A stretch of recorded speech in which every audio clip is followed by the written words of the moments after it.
everyone, welcome to JK Institute of Math. This is my first video in YouTube और यहाँ पर हम CBSE board के 10th class के सारे चैप्टर कवर करेंगे। पहले कंटेंट पढ़ेंगे और उसके साथ उसका एक्सरसाइज भी कंप्लीट करेंगे। तो आज हम स्टार्ट करते हैं उसका पहला चैप्टर का नाम है रियल नंबर। तो in class 9 you have already studied about real number क्या होता है हम 9th क्लास में पढ़ चुके हैं पहले से। तो हम थोड़ा सा उसको रिव्यू कर लेते हैं, रिवाइज कर लेते हैं। जैसे कि रियल नंबर कंसिस्ट ऑफ, कौन कौन रहते हैं रियल नंबर पे? पहले आता है natural number. Natural number means क्या? जो नेचुरल नंबर हम गिन सकते हैं, that we have count, that उसे बोलते हैं नेचुरल नंबर। नेचुरल नंबर कहां पर इंक्लूड होते हैं? रियल नंबर पे। First thing complete. Second is whole number.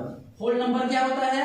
ये भी नेचुरल नंबर की तरह ही होते हैं, लेकिन इस पे और एक एलिमेंट ऐड होता है, ये होता है जीरो।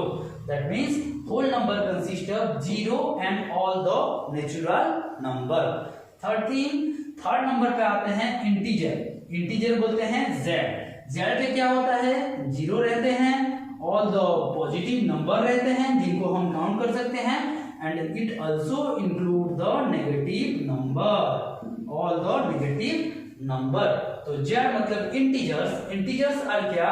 जिसपे सारे पॉजिटिव नंबर, सारे नेगेटिव नंबर और आल्सो जीरो, मतलब ये तीनों कहां पर आते हैं? रियल नंबर पे। और कौन आते हैं इस पे? और आते हैं क्यू मतलब है रेशनल नंबर। रेशनल नंबर क्या है? which can be expressed in the form P by Q style में जिनको हम लिख सकते हैं उसे बोलते हैं रेशनल नंबर। जहां पर क्या होते हैं? P and Q are integers. P and Q are what? Integers. P and Q are integers and Q not equal to 0. Q क्या नहीं होना चाहिए? जीरो के साथ इक्वल टू नहीं होना चाहिए। एग्जाम्पल क्या क्या लिख सकते हैं? -3/8, 2/-7, -3/9, 6/15, 2/-30 etc. ये सब कहां पर आएंगे? रेशनल नंबर पे। और ये भी कहां पर होता है? रियल नंबर पे इंक्लूड होता है। और finally last is irrational number. Irrational number क्या होता है? जो can not be return in the form of P by Q। आप समझ जाओ, can not be in the form of P by Q, जहां पर P and Q क्या होते हैं? R integers and Q not equal to 0। तो इन सारे चीज को जब हम मिला देंगे तो ये क्या क्रिएट करेगा हमारे लिए? R। तो सिंपली बोलने से क्या होगा? R is consist of natural number means 1 2 3 all the things। whole number means 1 2 3 के साथ एक जीरो एक्स्ट्रा ऐड हो रहा है। इंटीजर्स मीन जीरो के साथ 1 2 3 and all the negative number also. Next आ गया rational number can be express in the form of P by Q where P and Q are integers। जैसे कि example -3/8, 2/-3, -3/9, 6/15, -2/-14 etc. and irrational number cannot be P by Q, cannot be क्या? P by Q, जो कि जैसे कि example क्या क्या होंगे उसके? √2, √3, √5 और 1.01, 001, 0001, 0001 etc. और उसके बाद आता है सपोज एग्जांपल 5। तो ये सब मिलकर होते हैं आपका रियल नंबर। तो रियल नंबर में उसके बाद है Euclid division lemma. Real number के बारे में हम सब कुछ अभी हम रियल नंबर के बारे में सब कुछ पढ़ चुके हैं। उसके बाद आ गया यूक्लिड डिवीजन लेमा। क्या बोलते हैं उसे? यूक्लिड्स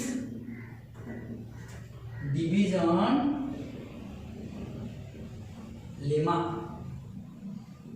यूक्लिड डिवीजन लेमा क्या है? Suppose there is two positive integer a and b। For positive integers, you state that for positive integers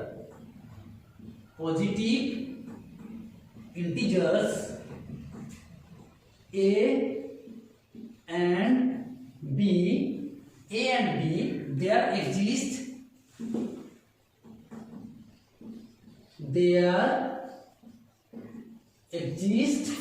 P and Q. There exist Q and R such that what A equal to BQ plus R. मतलब क्या, for Euclid division में हमें क्या state करता है, ये बताता है कि कोई भी दो पॉजिटिव इंटीजर है A एंड B, A और B दो पॉजिटिव इंटीजर है, अगर उन दोनों को हम कंसीडर करेंगे, उनके साथ और दो नंबर एग्जिस्ट करेंगे, दो इंटीजर एग्जिस्ट करेंगे Q and R, such that क्या होना चाहिए, A equal to BQ plus R, where R 0 less than equal to R less than B. मतलब R 0 के साथ इक्वल भी हो सकता है और 0 से बड़ा भी हो सकता है, लेकिन B से छोटा होना चाहिए. समझ में आ गया? सपोज एग्जांपल के साथ कंसीडर करते हैं. सपोज एक एग्जांपल ले लेते हैं. Let A equal to 17 and B equal to 5. तो अगर हम 17 को क्या करेंगे, डिवाइड करेंगे 5 से, तो 5 3 15, 2 is the remainder. तो we can write 17 equal to 5 into 3 plus 2. That is ये हो गया आपका B. 5 3 15 plus 2 equal to 17. Sorry, ये हो गया आपका A, ये हो गया आपका B, ये हो गया आपका Q and remainder is. Suppose another example ले लो. 19 equal to 19 and 25. तो 19 एंड 25 को लेंगे तो 19 इक्वल टू कितना होगा, 25 इंटू 0 प्लस कितना हो गया 19. 25 इंटू 0 प्लस हो गया आपका 90. यह है आपका यूक्लिड डिवीजन लेमा. सिंपल भाषा में बोलेंगे तो कोई भी दो नंबर हैं, सपोज A एंड B, उन लोगों को उसके साथ और दो नंबर एग्जिस्ट करेंगे जो दोनों हैं Q एंड R, जो कि A equal to BQ plus R. जैसे कि 17 इक्वल टू कितना होगा, 5 3 15 प्लस 2 इक्वल टू 17. तो ये 17 और ये हो गया A और ये हो गया BQ प्लस कितना हो गया R. यूक्लिड डिवीजन लेमा के बाद अब हम पढ़ेंगे Euclid division algorithm. Euclid division algorithm क्या है? Euclid division algorithm help us to, Euclid's division algorithm ये हमें हेल्प करता है to compute the HCF. What? To compute the HCF of any two positive integer. कोई भी दो पॉजिटिव इंटीजर का HCF कंप्यूट करने के लिए, कैलकुलेट करने के लिए ये हमें हेल्प करता है. इसको हम एग्जाम्पल के थ्रू समझते हैं. तो एक एग्जाम्पल लेते हैं 515 एंड 125. ये A equal to 515, B equal to 125. तो by using the Euclid division lemma we know A equal to what, BQ plus R. That means 515 equal to 125 into 2 1 3 4 मतलब 500. 125 इंटू 4. अगर आपको नहीं पता चलता है तो आप क्या करोगे, उसके डिवाइड कर दोगे. 515 डिवाइडेड बाय 125. तो 125 into 4 equal to 500. That means 15. तो वो प्लस हो गया 15. तो यहाँ पर रिमाइंडर डज नॉट बिकम्स 0. यहाँ पर रिमाइंडर नॉट इक्वल टू 0. लेकिन हमारा यहाँ पर रूल्स क्या है, यहाँ पर यही यूक्लिड डिवीजन लेमा को तब तक कंटिन्यू करना है जब तक ये रिमाइंडर 0 नहीं आ जाता. जब तक 0 नहीं आएगा हमें HCF के बारे में पता नहीं चलेगा. तो नेक्स्ट स्टेप क्या करेंगे, यहाँ पर जो डिवाइजर है उसको आगे ले आएंगे और जो रिमाइंडर है वो बिकम्स डिवाइजर. दैट मीन्स इसको हम क्या बोल सकते हैं, डिवाइजर रिमाइंडर थ्योरम भी बोल सकते हैं. क्या बोल सकते हैं, डिवाइजर रिमाइंडर थ्योरम और एल्गोरिदम, रिमाइंडर एल्गोरिदम, क्योंकि यहाँ पर डिवाइजर और रिमाइंडर ही मेन रोल प्ले करते हैं। कौन कौन एक्शन पे कौन कौन आएंगे? डिवाइजर और रिमाइंडर। तो 125 equal to 15, 15 table all of you know, तो 15 8 जा 128 प्लस 5। तो यहाँ पर भी r not equal to 0, r 0 हो रहा है क्या? नहीं हो रहा है। That's why again we have to come to the next step using again and again. जब तक 0 नहीं होता तब तक यूक्लिड डिवीजन लेमा कंसीडर होता रहेगा। किसके लिए होगा? डिवाइजर और रिमाइंडर के लिए। तो यहाँ पर डिवाइजर है 15 और रिमाइंडर कितना है? रिमाइंडर कितना है यहाँ पर? 5। तो 5 इंटू कितना? 5 3 जा 15 प्लस 0। यहाँ पर कितना हो गया? 0 हो गया। That means remainder becomes 0। तो जो स्टेप पे रिमाइंडर 0 हो रहा है वही स्टेप को लास्ट स्टेप बोला जाएगा। लास्ट स्टेप, और लास्ट स्टेप पे जो क्या रहेगा? डिवाइजर रहेगा। लास्ट स्टेप पे क्या रहेगा? जो रहेगा डिवाइजर, लास्ट स्टेप पे डिवाइजर, वो हो जाएगा आपका HCF। दैट मीन्स यहाँ पर लास्ट स्टेप पे डिवाइजर कौन है? लास्ट स्टेप पे हो गया डिवाइजर आपका 5, और ये 5 हो जाएगा आपका HCF ऑफ कितना कितना? जो दो नंबर लिए थे कितना कितना? 515 एंड 125। 515 एंड 125 का डिवाइजर कितना हो गया? इक्वल टू हो गया आपका 5। अंडरस्टैंड? देखो और एक बार पढ़ लेते हैं। यूक्लिड डिवीजन एल्गोरिदम क्या होता है? HCF of any two positive integer हमें निकालने के लिए मदद करता है।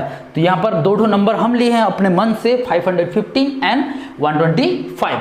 तो by using Euclid division algorithm lemma we know A equal to BQ plus R, that is 515 equal to 125 plus into 4 plus 15। यहाँ पर रिमाइंडर जो है वो 0 नहीं हो रहा है, 15 है ना यहाँ पर रिमाइंडर R, और 0 नहीं हो रहा है। तो नेक्स्ट स्टेप पे डिवाइजर और रिमाइंडर एक्शन में आएंगे। तो डिवाइजर कितना है? 125 और रिमाइंडर हो गया 15। तो 125 इक्वल टू 15 इंटू 8 प्लस 5। यहाँ पर भी 5 बच जा रहा है क्या? जो रिमाइंडर। तो रिमाइंडर जब तक चल रहा है तब तक हमें कंटिन्यू करना पड़ेगा। तो अगेन डिवाइजर रिमाइंडर एल्गोरिदम के हिसाब से 15 आ गया यहाँ पर।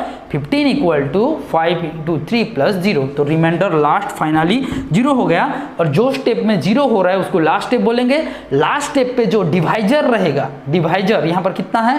5 है। ये क्या हो जाएगा आपका? HCF of 500 and 515 and 125।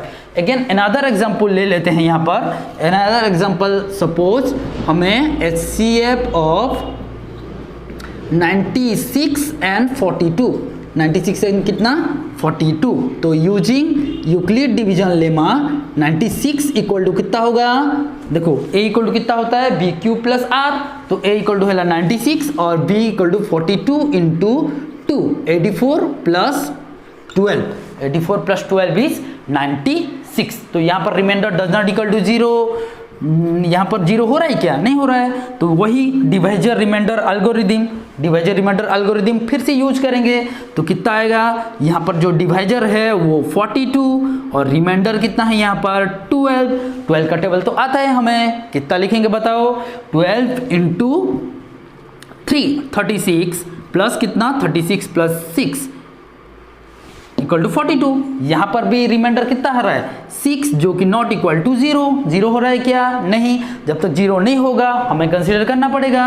Again divisor कितना है? 12, और यहाँ पर कितना हो गया? 6 इंटू 2 प्लस 0। तो finally R is equal to 0। तो ये हो गया आपका लास्ट स्टेप।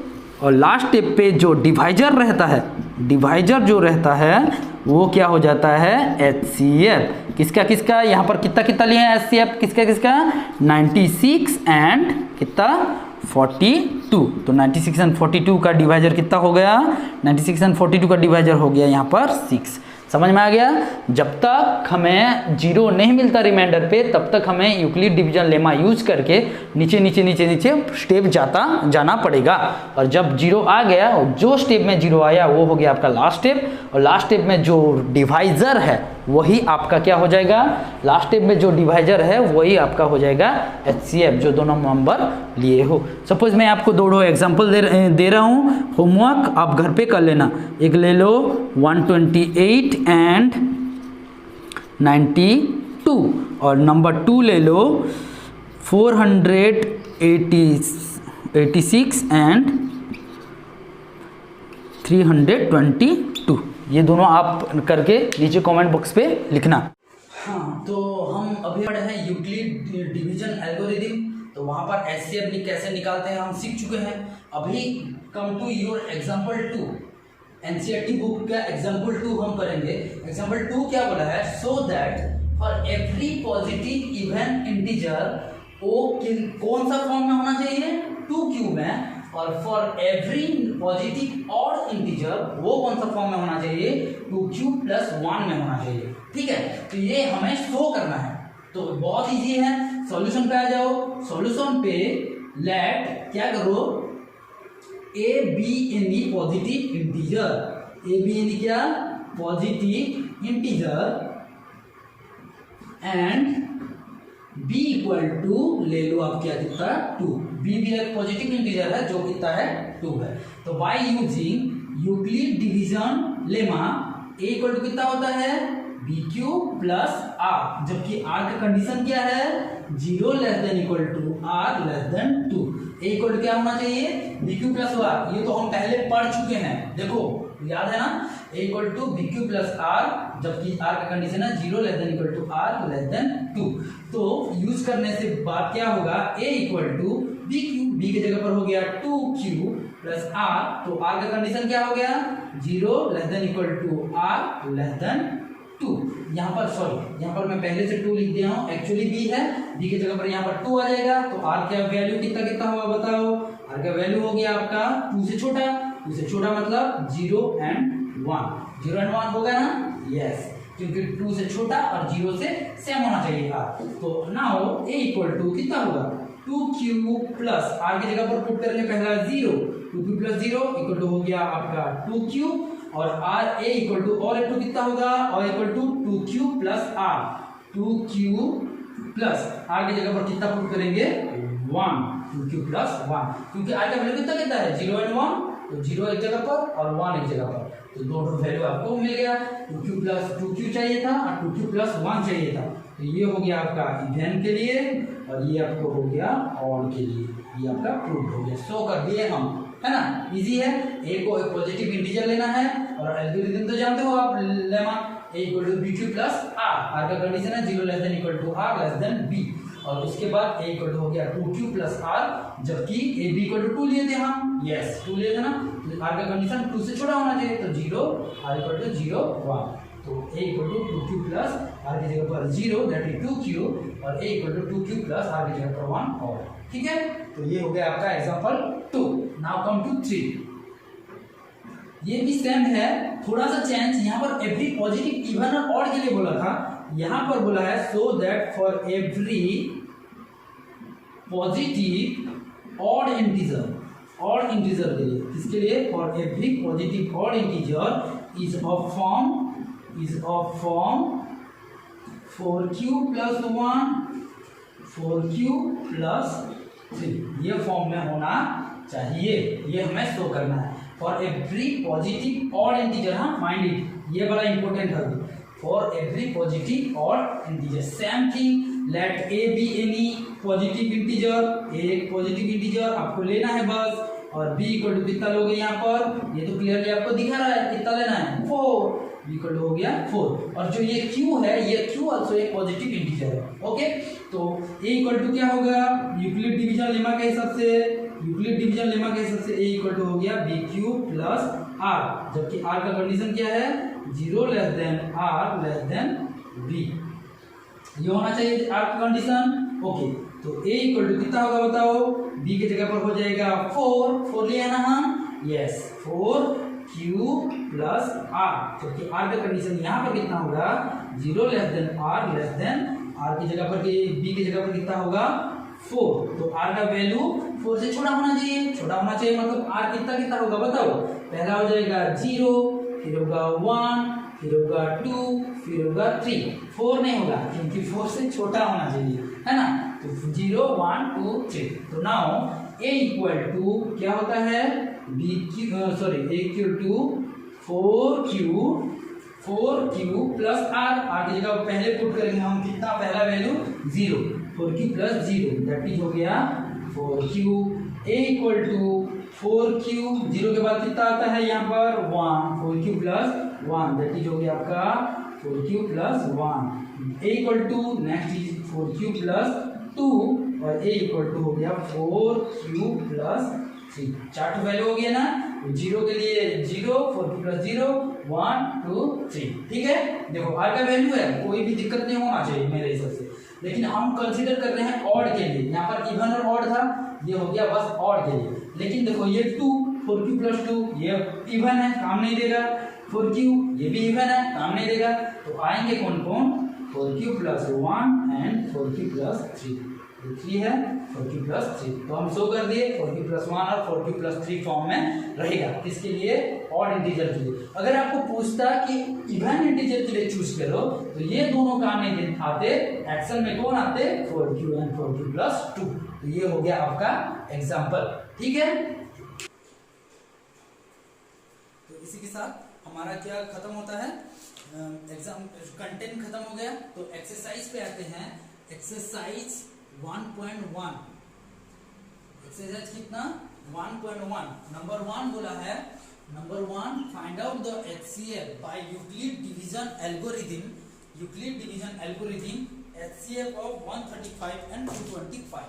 HCF ऑफ कितना, HCF ऑफ 135, ये आई यहाँ 135 एंड 225। तो मैं एक करके बता रहा हूँ, बाकी दो जो है सेकेंड एंड थर्ड वो दोनों आप कमेंट सेक्शन पे करके बताना। तो सॉल्यूशन तो आपको पता है, by Euclid division lemma we know a equal to क्या होता है, bq प्लस r। तो h यहाँ पर क्या होता है, 135 is less than 225, therefore 225 equal to 135 into, देखो 135 का डबल करेंगे तो 270 बड़ा हो जाएगा, तो हमें 1 ही लेना पड़ेगा, जिसके बदौलत कितना निकलेगा ये 90। तो रिमाइंडर 0 नहीं हुआ है, तो हमको पता है डिवाइजर रिमाइंडर थ्योरम। तो 135 इक्वल टू 90 इंटू 1 प्लस कितना हो जाएगा 45।